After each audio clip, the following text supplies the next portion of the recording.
Fotokatrano soa anjakany vavaka, fotokatrano soa fafitino ravaka, tsofirano reriray mba iray mandrakizay, yarady odory mihiova sanatry.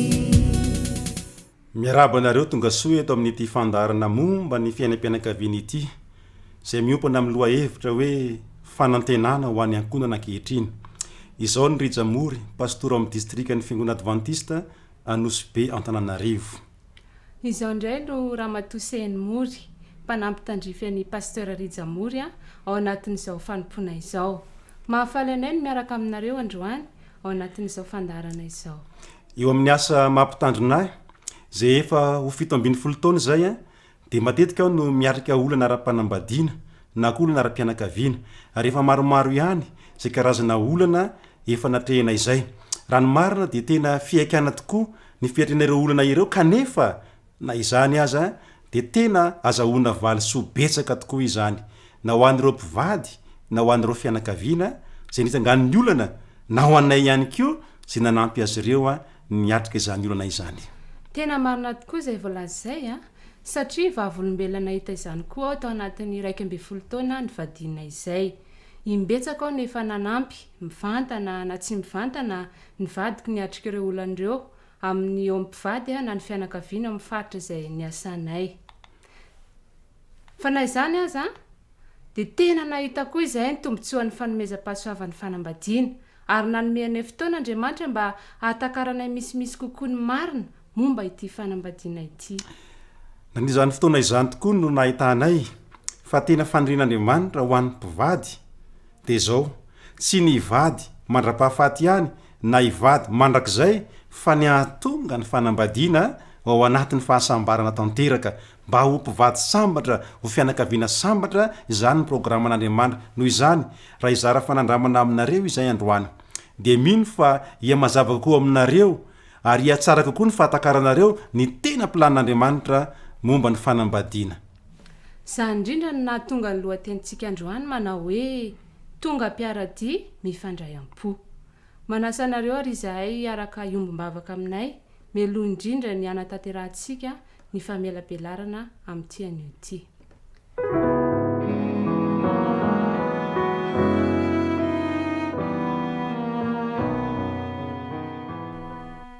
Ray malala masina an-danitro ny dera sy ny aja dia atolotray anao. Ankehitriny izay dia mangataka ny fanainao masina hitaridalana anay amin'izao loha hevitra sarobidy izao ny amin'ny fiainam-pianakaviana. Mangataka izany fanainao izany mba hampahery anay ka handraisanay lesona amin'ity fandaharana ity. Amin'ny anaran'i Jesosy no angatahanay ny vavaka. Amen. Amen.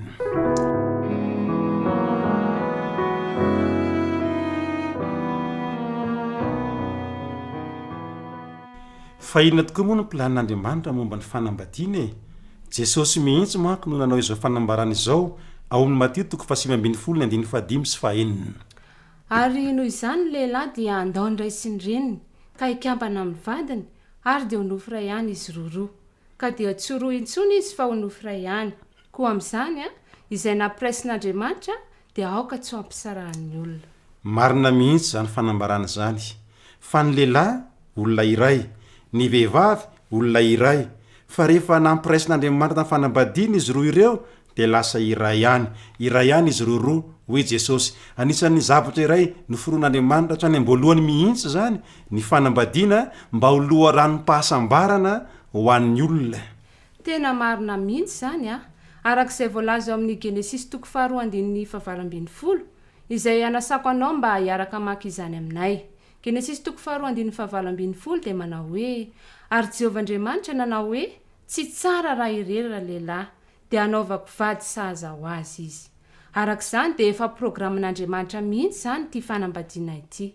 Jereo tsara fa nanokana 7 andro Andriamanitra mba hanaovana ny famoronana.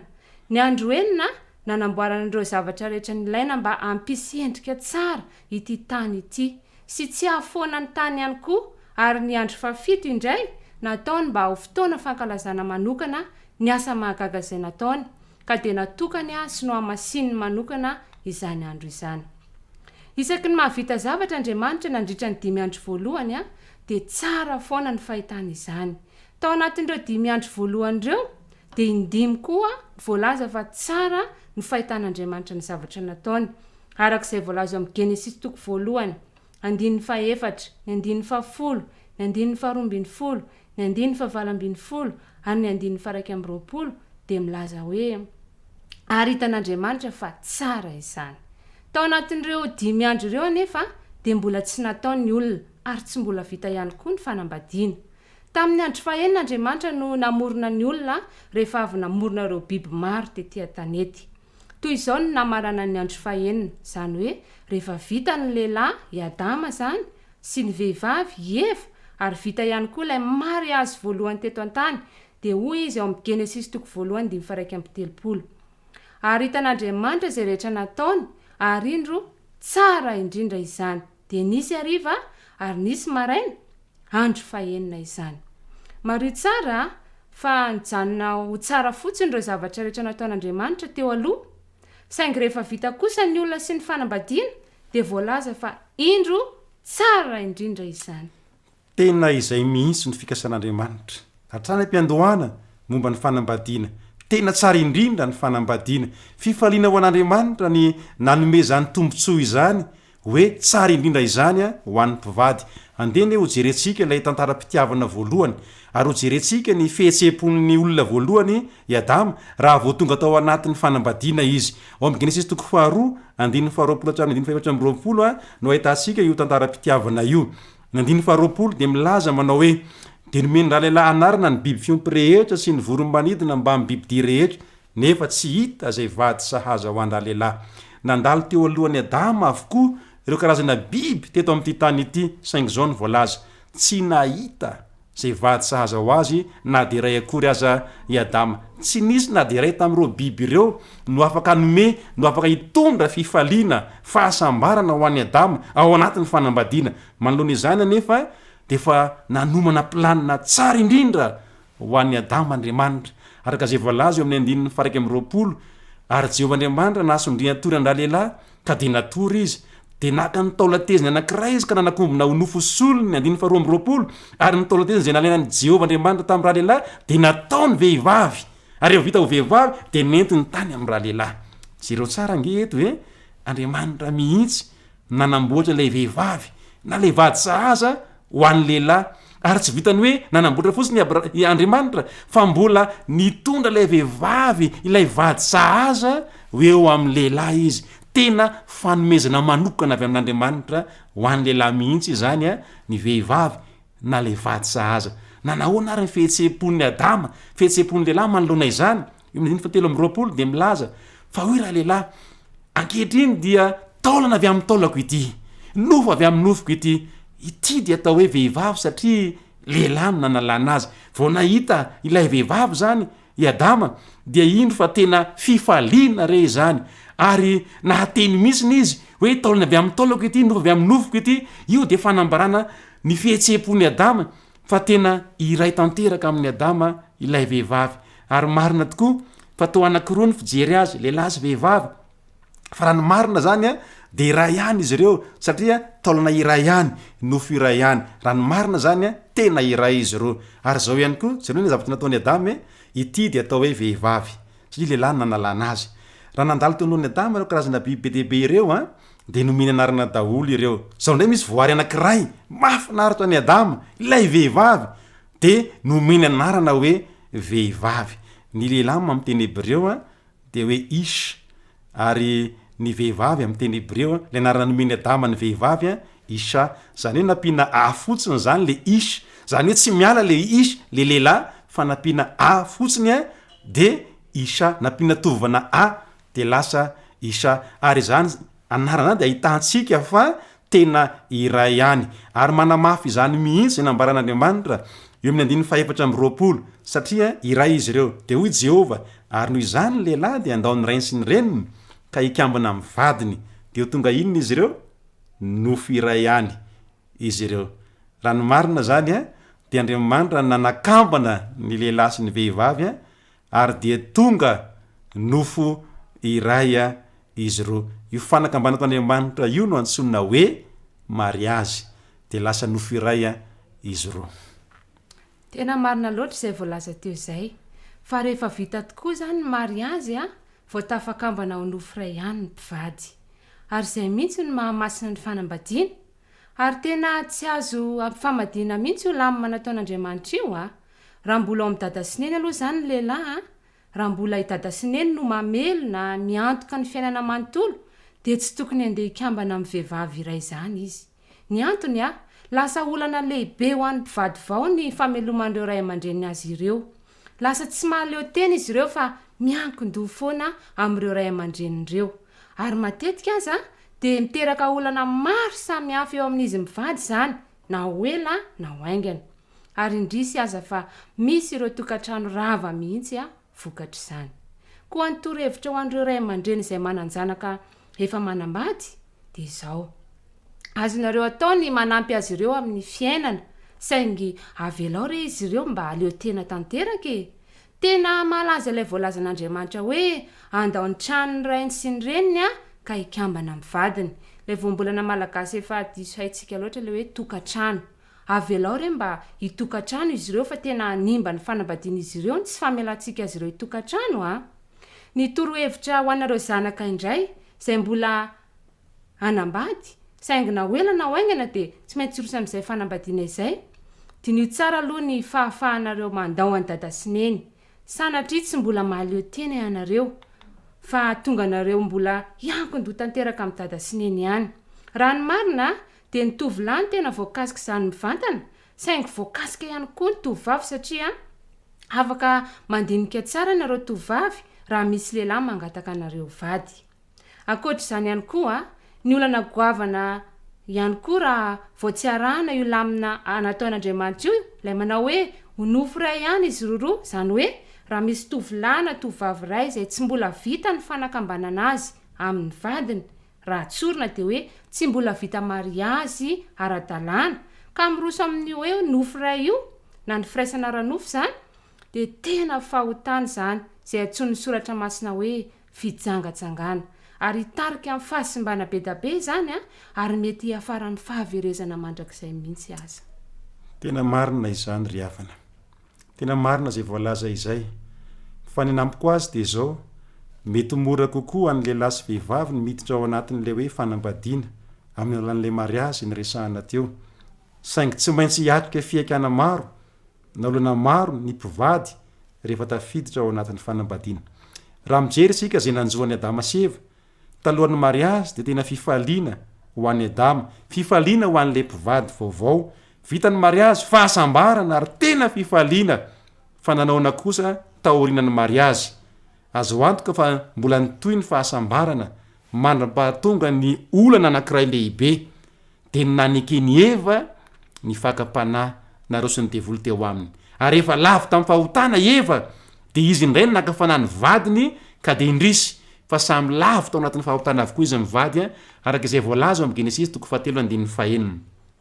Ary ny vokatra zany de lasa nahiratra ny mason'izy mivady ka fantany fa mitanjaka izy eo amin'ny 7 nanomboka nisy fijery vaovao teo amin'izy mivady. Rava le fifaliana sy fahasambarana fa lasa nisy olana ngeza be de lasa ny fanometsiny ka rehefa tonga Andriamanitra mba namitana Adama hoe fa maninona ianao izy ny tenanao hoe mitanjaka ianao de zero tsara ny eo amin'ny 2:12 fa lasa nanometsiny ny vehivavy i Adama, ny vehivavy zay nomenao no nanome any voankazo de sahin'ny Adama lay nilokaloka hoe tiako taolana avy amin'ny taolako nofo avy amin'ny nofoko no nilaza ary nanometsiny ny vehivavy eto. Tena mampalahelo fa zay ny fiekana ho an'ny mpivady lasa mifanometsiny noho n'le fahotana.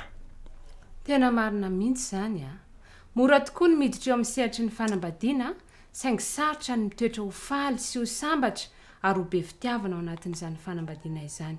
Ary mbola nitoy ny olana taorian'ny fanomezantsiny izay nataony Adama io toy ny olana ara-petsempo, olana ara-piterahana, olana ara-pivelomana, ny olana ara-pahafatesana sy ny sisa.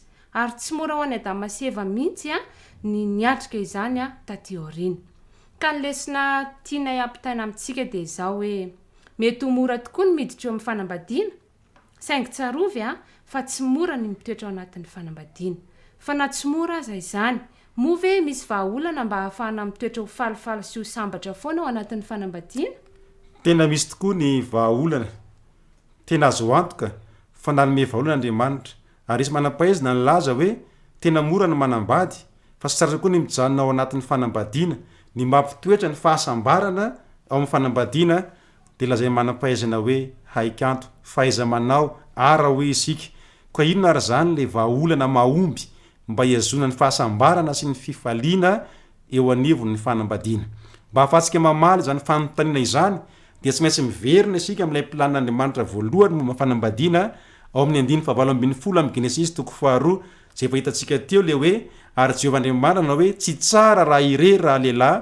dia naovako vady sahaza ho azy izy zereo tsara ny programan'Andriamanitra eto fa vady sahaza no tian'Andriamanitra omena raha misy zany ny vady sahaza dia misy ny vady tsy sahaza araka zay efa hitantsika teo aloha dia tsy nahita izay vady sahaza Adama tamin'ireo biby marobe nandalo teo alohan'ireo raha ohatra moa ka araka le teny malagasy hoe ny vady jerijery fotsiny ny fanambadiana dia azo antoka fa nahita biby tsara tarehy Adama nahita biby nahafinaritra ny maso Adama fa zao nefa mivoalaza tsy nisy ray tamin'ireo na dia ray tamin'ireo no vady sahaza ho azy raha ohatra ihany koa ka resaka filany nofo fotsiny fanambadiana na firaisana ranofo dia mety mbola nahita ihany koa Adama tamin'ireo biby ireo saingy mazava be ny fanambarana fa tsy hita izay vady sahaza ho an'ny Adama inona ary zany ny tena tian'Andriamanitra ambara amin'le hoe vady sahaza le fanomezana rehefa mazava amintsika ny hevitra io dia ho azontsika ny tsy ambaratelo azo antoka ampitoetra ny fahasambarana sy ny fifaliana eo anivon'ny fanambadiana mazava be zay voalaza zay fa ny biby zany dia tsy hatanteraka mihitsy lay atao hoe vady sahaza ho an'ny Adama ka mba azahoantsika ny tena hevitry ny hoe vady sahaza dia tsara raha jerentsika ny fomba namoronan'Andriamanitra ny olona izay tena nataony miavaka tokoa raha ampitaina amin'ny famoronana hafa izay nataony toy izao nambaran'ny soratra masina momba ny namoronan'Andriamanitra ny olona Genesis 2:7 no ahitantsika izany ary Andriamanitra nahary ny olona tahaka ny endriny tahaka ny endrik'Andriamanitra ny namoronany azy lahy sy vavy ny namoronany azy jereo tsara fa noharian'Andriamanitra mba hitovy endrika amin'ny olona raha resaka fanambadiana zany resahana inona reny no endrik'Andriamanitra resahana eto fa nataony ho an'ny olona mamaly zany ny Jaona apôstôly taty aoriana fa Andriamanitra dia fitiavana io endrik'Andriamanitra io dia nataony teo amin'ny olona ihany koa tsy mahagaga ary zany raha toa ka tsy sahaza ny biby satria tsy manana izany endrika izany izy ireo nomen'Andriamanitra ny fitiavana io ny olona hatrany ampiandohana tena marina izay lenik'Andriamanitra hoe fitiavana dia nataon'Andriamanitra ao amin'ny olona izany ary io ny avahan'ny olona amin'ny biby ary zao ihany koa ny voalaza jereo tsara ny 2:2 amin'ny Genesis rehefa namorona ny olona Andriamanitra dia vovotany no namoronan'i Jehovah Andriamanitra ny olona ary nofofony fofonaina mahavelona ny vavorony dia tonga olombelona izy mareo tsara zay voalaza eo amin'ny 1 fa rehefa namorona Andriamanitra dia ny teny foana ny nampiasainy ohatra misy mazava misy abakabaka sy ny sisa fa rehefa tonga teo amin'ny olona kosa izy amorona le olona araka ny endriny izy dia niova ny fomba namoronany ny olona tsy nampiasa teny izy na dia hainy izany fa nisy fihetsika hafa nataony niraisy ny vovotany ny volavolainy ny vovotany tena navoaka le endrika amin'ny maha olona ary tsy vitan'izay fa nofofony ny fofonaina nanakaiky an'le vatana izy any fisarantsany hoe zany fihetsika zany hoe Andriamanitra zay mamolavola manafosafo ary rehefa aveo tena efa saika ho anoroka mihitsy an'le olona izy rehefa namofona rehefa nitsoka ny fofonaina eo amin'ny olona fihetsika manahoana zany fihetsika zany ny olona manao izany fihetsika izany dia ny olona manana fitiavana ihany Andriamanitra zany teo ampamoronana ny olona dia naseho ny fitiavan'ny olona tamin'ilay nampiasaina ny tanany namolavola sy ndanafosafo sy ilay namofona nitsoka ny fofonaina teo amin'ny olona io dia tahaka ny fihetsika ataon'ny ray aman-dreny amin'ny zanany safosafona ny zanaka oroana ny zanaka satria tena tia le ray aman-dreny ohatr'zany koa andriamanitra le fitiavana naseho ny tao amin'ny olona zany fitiavana izany ary olona zay namboarina io de nomena zany enika izany de le hoe fitiavana izany karaha zany nisy ny fahasambarana eo amin'ny fanambadiana de io tsy ambaratelo voalohany de ny fitiavana eo amin'ny mpivady fitiavana eo amin'ny ray aman-dreny sy ny zanaka marina tokoa ny voalaza fa ny fitiavana no tsy ambaratelo ampitoetra ny fahasambarana eo anivon'ny fanambadiana saingy ny olana ne de nanimba ny fitiavana ny fahotany jereo fotsiny zao i Adama lay ny lokaloka teo fa tiany Eva talohan'ny fanambadiana sy tao aorianan'ny fanambadiana saingy rehefa nanoty izy de lasa nanome tsiny any Eva indray dinina indray ara ny vahaolana mba tsy halatsaka ny olona ao anatin'izany fiovana tampoka eo amin'ny fitiavana izany marina mihitsy ny teninao ry vadiko andriamanitra efa nanomana vahaolana hatrany am-piandohana ka mba azahoantsika tsara ny vahaolana zany de jereo le hoe vady sahaza teo Genesis 4:7 misy ny ten'andriamanitra hoe tsy tsara ire raha de anaovako vady sahaza ho azy de ho jerentsika akaikikaiky kokoa ny dikan'le hoe vady sahaza inona marina ny hevitry ny ty hoe vady sahaza ity raha mandinika baiboly nareo zao ka manokatra baiboly amin'io andininy io de mahita marika kely ery afary ery ary manome fanazavana ery ambany ery ka ny dikany hoe vady sahaza zany amin'ny teny hebreo dia mpanampy tandrifiny ny hevitry ny vady sahaza de mpanampy tandrifiny ary izay no mahatonga an'le hoe ny biby tsy noarina raky n'Andriamanitra dia tsy manana an'izay fitiavana izay ary tsy vady sahaza koa tsy mpanampy tandrify koa ny biby ho an'ny Adama satria ny biby tsy mitovy amin'ny olona tsy azo saingy misy zavatra zay tsy azony biby anampiana mihitsy any Adama naoviana inona ary zany jereo tsara ny tontolo-kevitra misy an'le tenin'Andriamanitra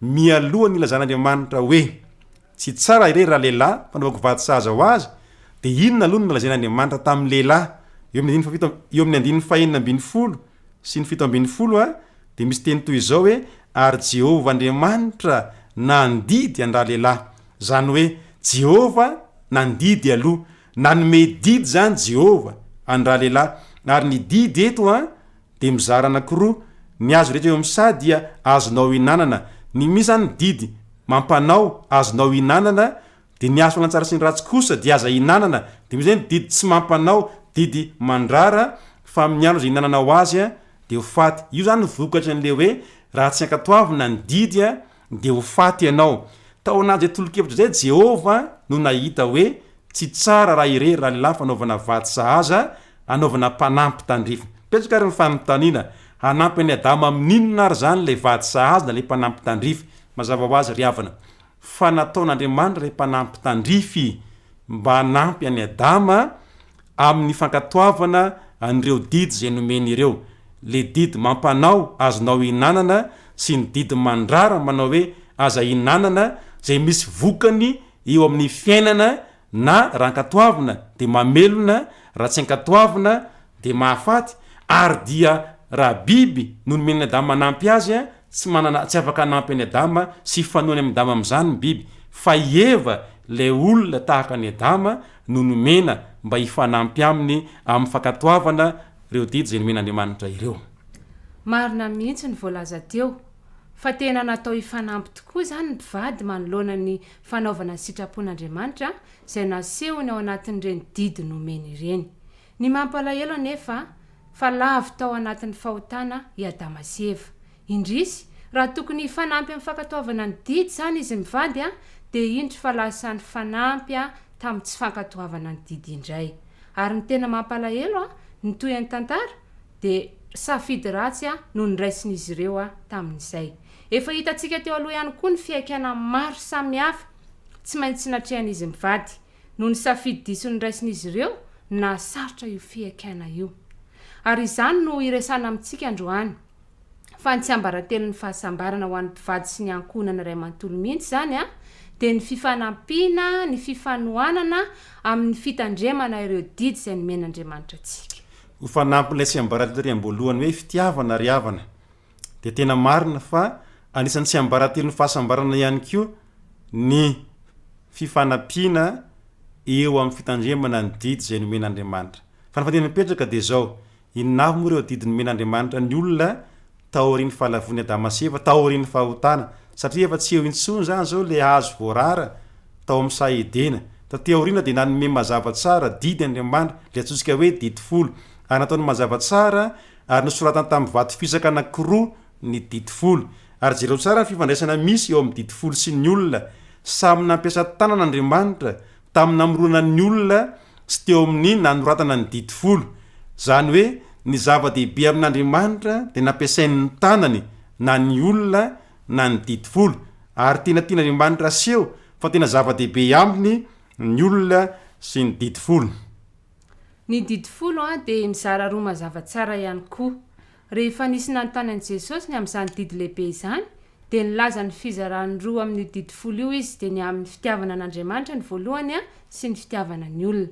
Ny didy efatra voalohany de maneho ny fitiavana an'Andriamanitra ary ny didy enina farany kosa de maneho ny fitiavana ny olona. Io fizarana roa ny didy folo io de fizarana efa mahazatra ny kristianina maro, fitiavana an'Andriamanitra sy fitiavana ny olona. Tsy diso zay ary tena marina izay. Fandesika jery karazana fizarana roa ny didy folo ihany koa zay veriko fa mifanindran-dalana sy mifanaraka tsara amin'le didy voalohany men'Andriamanitra tao amin'ny saedena. Mizara roa ihany koa ny didy folo dia ny didy mampanao sy ny didy mandraraka. Ny valo amin'ireo didy folo ireo de manomboka amin'ny teny hoe aza, zany hoe maneho fandrarana daholo. Fa ny didy anankiroa fotsiny amin'ireo no didy mampanao ary mahavarina ireo didy anankiroa mampanao ireo no didy mampifandray sy mampitohy lay didy efatra voalohany fitiavana an'Andriamanitra miafara amin'ny didy mampanao mahatsiarovany amin'ny sabata na masina azy de mifampitohy amin'ny didy enina manaraka fitiavana ny olona manomboka amin'ny didy mampanao manaja ny rainao sy ny reninao. Mahavarina zany lamina nataon'Andriamanitra izany. Koa manasa manokana ny mpivady rehetra ry izahay na ny ankohonana rehetra ihany koa mba hifanampy sy hifanohana amin'ny fitandremanareo didy folo ireo ary azadino fa miaraka amin'ny fahatsiarovanareo fizarana roa samy hafa reo ihany koa ny fitandremana izany. Raha tena miverina amin'ny fitandremanareo didin'Andriamanitra ireo ambany fahasoavan'Andriamanitra ary isika de hiverina indray ny fahasambarana eo anivon'ny mpivady sy ny fiainam-pianakaviantsika ka tena ho tonga mpiara-dy mifandray am-po araka ny lohateny zay natokana tamin'ity anio ity. Ny apôstôly Jaona moa de niresaka n'ireo fitiavana roa ireo sy ny fitandremana ny didy folo mihitsy. Ao amin'ny Jaona voalohany toko 10:12 izy de milaza hoe izao no ahafantarantsika fa tia ireo zanak'Andriamanitra isika de nitiavantsika an'Andriamanitra sy ny ankatoavantsika ny didiny. Ny ahafantarana zany fa tia ireo zanak'Andriamanitra isika de hitiavantsika an'Andriamanitra sy ankatoavantsika ny didiny. De mbola nampiny Jaona ihany zany ao amin'ny 7 ny fomba ahafantarana fa tia an'Andriamanitra isika fa izao ny fitiavana an'Andriamanitra de ny hitandremantsika ny didiny sady tsy mavesatra ny didiny. Ny fitiavana an'Andriamanitra izany de aseho amin'ny fitandremana ny didiny. Ary tiako be le namarana ny azy manao hoe tsy mavesatra ny didiny. Io no anasanay ny mpivady rehetra sy ny mpianakavy rehetra mba hifanohana sy hifanampy. Tena marina zany ry havana. Anisan'ny tsy ambaratelo ny fifaliana sy ny fahasambarana ny fitandremana ny didy zay nomen'Andriamanitra ary tena miantoka ny fahasambarana tokoa eo anivon'ny fianakaviana ny fitandremana ny didy. Fa izao tandremantsika ny didy eo ambany fahasoavan'Andriamanitra ary rehefa tandremantsika io didy io eo ambany fahasoavan'Andriamanitra de manomboka hita isika fa tena iova ny fiainan'ny fianakaviana, iova ny fifankatiavana eo anivon'ny mpivady, iamtombo ny fifaliana, iamtombo ny fahasambarana satria zay mihitsy lay programan'Andriamanitra hatrany am-piandohana. Efa lavalava ihany zay ny rahantsika teto zay fa inona ary no azo amehezana ity tsy ambaratelo ny fahasambarana ho amin'ny mpivady sy ny fianakaviana ity Andeo fehetsika tokoa zany ry havana. Ny Amosa toko 7:7 de milaza fa ho tafaradalina va ny raha tsy efa nifanaiky ny mpivady matombo fanambady. Ary efa nifanaiky fa hivady ihany de andeha mba hikatsaka le tena fifaliana sy fahasambarana ao anatin'ny fanambadiana. Andeha tsy hijanona fotsiny amin'le hoe lambana koa ka faty ny sarana. Ary manamafy izany ny Hosea toko 2:1-2. Tiako be lay fanambarana eto. Arofiko vadiko mandrakizay ianao, eno foiko vadiko amin'ny rariny sy ny hitsiny ary amin'ny fitiavana sy ny indra fo ianao mba tanteraka ny fahasambarana ho an'ny mpivady sy ny fianakaviana dia misingy anakefatra mazava tsara eto ny rariny ny hitsiny ny fitiavana ary ny indra fo raha ireo no iainantsika ao anatin'ny fianakaviana eo amban'le hoe fankatoavana ny didy zay nomen'Andriamanitra dia hita isika fa ho tena ho sambatra ny fianakaviana sy ny tokantrano tsirairay avy koa ny fandrinay mivady dia ho tanteraka amin'ny tokantrano tsirairay izay manaraka izao fandarana izao ny fahasambarana ary tsy ho eto amin'ity tany ity ihany no ahitana anareo fa ho tokantrano izay ho hita any amin'ilay fiainana mandrakizay ny tokantranonareo koa dia tianay misaotra anareo naharitra tamin'ny fanarahana izao fandarana izao koa mangataka ny pastora ary isika amarana ny fiarahantsika amin'ny vavaka mialohan'ny vavaka ry havana dia tianay ny manao velomanareo tamin'ny fiarahana taminay tamin'ity anio ity nasanareo mbola iara ivavaka isika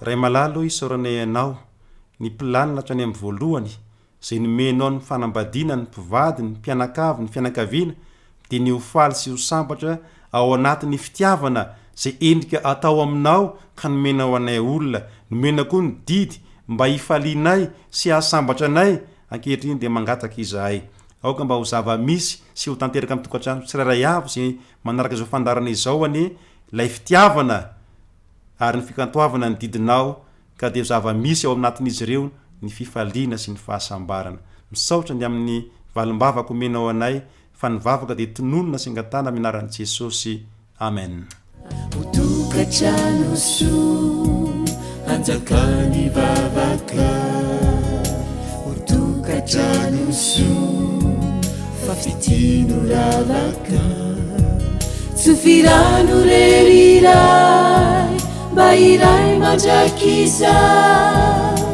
yaradi uduri ni hiova sanatri